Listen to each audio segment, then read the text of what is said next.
Olá, escritor! Bem-vindo ao canal Escritor na Prática. Meu nome é Denise e hoje nós vamos falar sobre fábulas e como você pode escrever fábulas interessantes.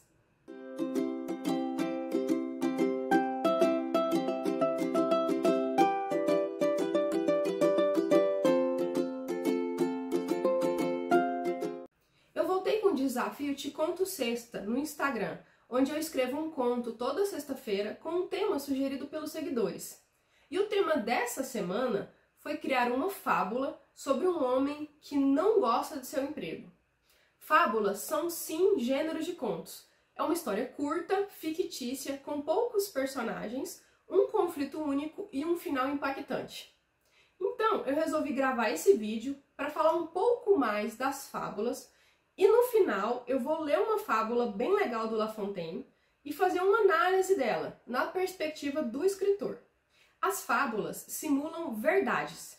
Tem sempre um fundo moral ou didático. Elas envolvem animais falantes ou divindades. E muitas vezes tem uma pegadinha de humor. O mais antigo e mais famoso fabulista foi Esopo, que era um escravo que viveu na Grécia no século VI a.C. As suas histórias têm ensinamentos sobre como se comportar diante de situações que envolvem moral e ética. Ele foi o maior influenciador de Jean de La Fontaine, um outro fabulista fantástico que deu uma roupagem mais moderna para as fábulas. La Fontaine usava as histórias curtas para criticar os relacionamentos sociais e a moralidade da época. Lembrando que La Fontaine é do século XVII, então as fábulas dele criticavam a moral do século XVII. Mas elas são bem atuais.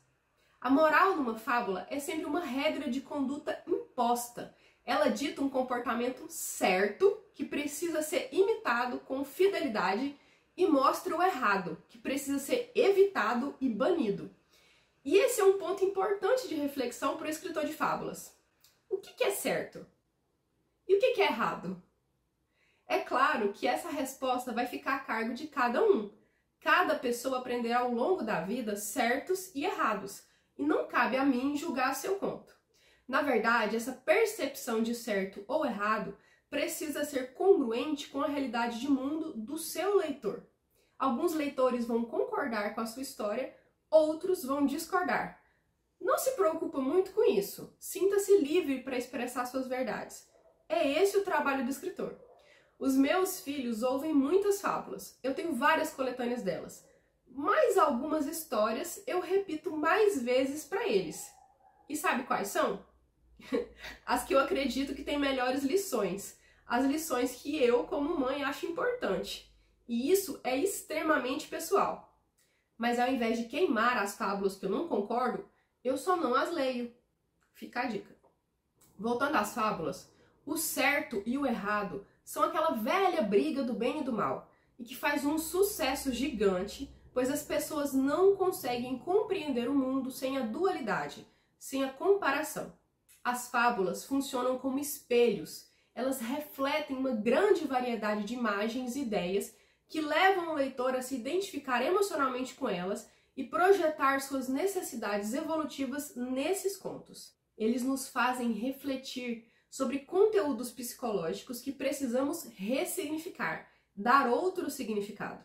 Quando nos colocamos no lugar dos personagens fictícios, entramos em contato com a nossa própria memória e fantasias mais escondidas, e somos capazes de fazer uma análise dos conflitos mais profundos do nosso ser, e que normalmente estamos conscientemente distanciados. Funciona como uma espécie de autoterapia. La Fontaine escrevia as fábulas em forma de verso ou com característica poética, mas a maioria das traduções que eu já encontrei foram adaptadas sem essa preocupação com a rima e a métrica. Penso até que para facilitar o trabalho do tradutor e mais ainda para não perder o sentido da história, que é muito importante nas fábulas. Eu vou ler agora a fábula O Corvo e a Raposa, de La Fontaine.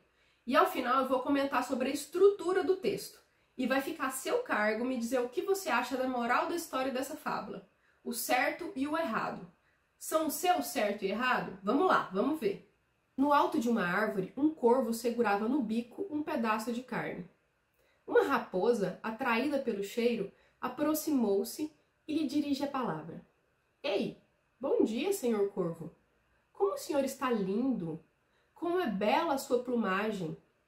Se o seu canto for tão bonito quanto ela, sinceramente, o Senhor será a fênix dos convidados desta floresta. E para mostrar sua melodiosa voz, ele abre o grande bico e deixa cair a presa. A raposa se apodera da carne e diz ao corvo: meu bom senhor, aprenda que todo adulador vive à custa de quem o escuta. Essa lição vale, sem dúvida, pela carne que agora comerei. O corvo, envergonhado e aborrecido, jurou, embora um pouco tarde, que nunca mais se deixaria levar por elogios. Essa é boa, né? Gostou? Me diz aqui nos comentários a moral da história. Mas como esse canal se dedica à escrita, vamos às análises. Análises de escritor. Claramente é um conto. É curto, tem 2 personagens, um único conflito, que é a raposa tentando comer a carne do corvo, um final impactante, que nesse gênero de fábula é a moral da história, e é ficcional. Muito bem representado pelos animais que falam, que é uma característica das fábulas. Seres inanimados e animais que falam. Em relação à apresentação das personagens, a gente pode notar que o La Fontaine não descreve quem são, ele as mostra. É o famoso show don't tell. Por exemplo, no alto de uma árvore, um corvo. A gente já sabe como é um corvo, já descreveu bem essa cena. E para mostrar sua melodiosa voz, abre o grande bico e deixa cair a presa. Vê que a gente vê a cena, a gente imagina a cena. Outro ponto que eu não posso deixar de falar é do diálogo. O La Fontaine usa o diálogo para dar dinamismo à história. Ele podia só narrar que a raposa chegou e elogiou o corvo, mas quando ele faz isso com o diálogo, nós nos sentimos dentro da história. É como se nós estivéssemos dentro da floresta ouvindo a raposa falar. O diálogo sempre aproxima o leitor. Sempre, sempre, sempre. É como se você puxasse uma cadeira e chamasse o leitor para dentro da conversa. Além disso, na fala da raposa, a gente consegue perceber quem de fato é a raposa. O diálogo mostra o personagem. Dizer a raposa elogiou o corvo é muito pouco, é muito vago. Mas quando você ouve da boca da raposa como o senhor está lindo, como é bela a sua plumagem, você sente a lábia da espertinha. Aquilo que o leitor percebe por si só, sem ninguém contar para ele, tem um valor maior. Quando o leitor percebe a malandragem da raposa pela fala dela, é como se ele estivesse desvendando um mistério. E as pessoas gostam de desvendar a verdade.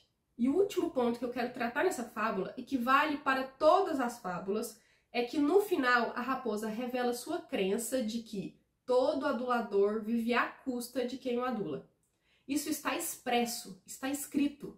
No conto, ela diz com todas as palavras qual é a moral, qual é a lição da história. Essa estratégia de dizer com todas as palavras qual é a lição da história não deve aparecer assim tão clara nos demais gêneros de conto. É só aqui, nas fábulas, e também nos contos de fada, às vezes nos mitos, que a ideia central da história pode ser escrita e explícita. Isso porque, em outros gêneros de conto, tipo suspense, terror, psicológico, romântico, comédia, ficção científica, policial, a ideia central, a moral da história, pode até existir. Eu, pessoalmente, acho que ela deve existir, mas ela não é falada. O leitor tem que descobrir por si só, tem que imaginar, tem que pensar naquilo. Então é isso o que eu tinha para dizer sobre fábulas. Se ficou alguma dúvida, pergunta aqui nos comentários que eu vou adorar te ajudar se eu puder. Se você gostou do vídeo, curte e compartilha com um amigo, para ajudar a chegar em mais gente esse vídeo. E se inscreve no canal caso você não seja inscrito, para receber mais vídeos com dicas de escrita e literatura. Para quem quiser se aprofundar mais e aprender um passo a passo fácil para escrever contos impactantes, eu tenho um método que eu uso pessoalmente para escrever meus contos e eu vou deixar fixado o link aqui na descrição do vídeo para você conhecer. Beijos, até a próxima. Tchau, tchau.